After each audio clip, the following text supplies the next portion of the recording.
Ya, oke, saya teruskan ke kuliahnya, materi kuliah lagi ya. Ini tahun 2020 orang yang paling kaya di dunia adalah Jeff Bezos yang punya Amazon. Belum keluar tuh Elon Musk. Ya, ini masih Bezos. Ya, ya, terus ada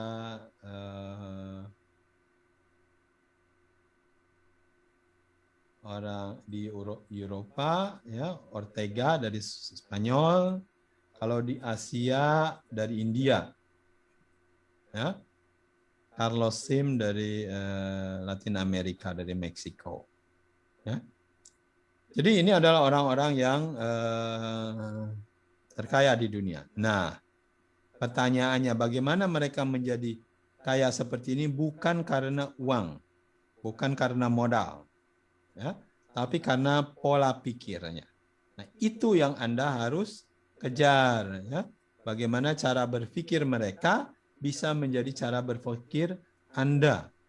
Ya, kalau berpikirnya sama, tentunya mudah-mudahan hasilnya akan sama juga.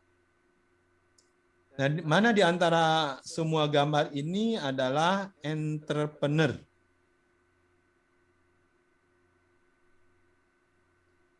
Wah, Pak, yang Berdiri pun Pak. siapa? Yang paling ujung Pak, bawah sebelah kanan. Bawah kanan. Oh, ini dia. Kenal Anda, nyanyi Anda ya? Entrepreneur bukan dia.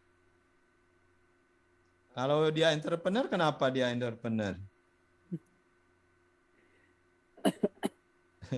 Ini ada yang kenal nggak ini siapa? Ibu Teresa. Nah, Ibu Teresa dia dapat hadiah Nobel kemanusiaan. Apakah dia seorang entrepreneur? Superman, entrepreneur bukan? Steve Jobs Pak.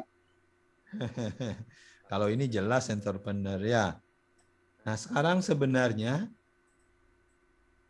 definisi entrepreneur itu apa sih? Penting kita tanyakan dulu definisinya, baru kita bisa menentukan orang-orang ini entrepreneur atau bukan. Ya, tergantung definisinya. Nah, kita lihat definisinya dulu. Bahasa Indonesianya wira usaha, wira swasta. Wira itu apa wira itu? Wira itu manusia unggul. Teladan, tangguh, berbudi luhur, berjiwa besar, berani. Itu wira. Usaha itu saha, bersendiri, berdikari. Ya.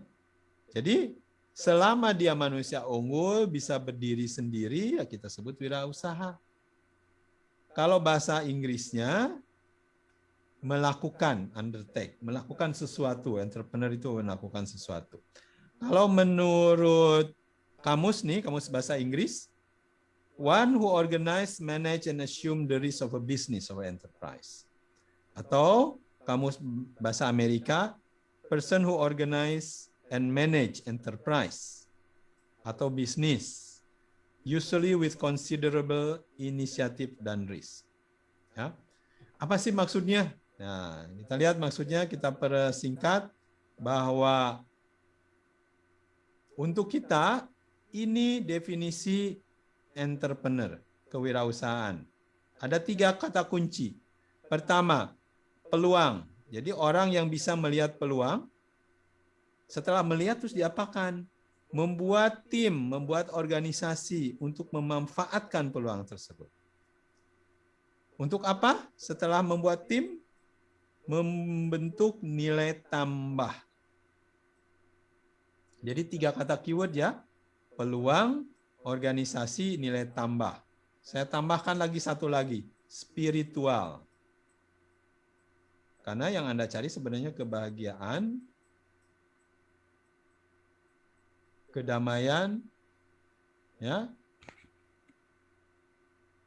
artinya sesuatu yang positif, biasanya spiritual. Jadi ada 4 keyword ini, makanya supaya mudah diingat 4 keyword ini adalah pemanis bahasa Indonesianya. Peluang, manajemen, nilai tambah tadi spiritual. Ya, disingkat pemanis. Jadi selama Anda bisa melihat peluang, selama Anda memanage peluang tersebut, memanage orangnya, membentuk tim, sehingga ada nilai tambah apa? Terutama nilai tambah spiritual.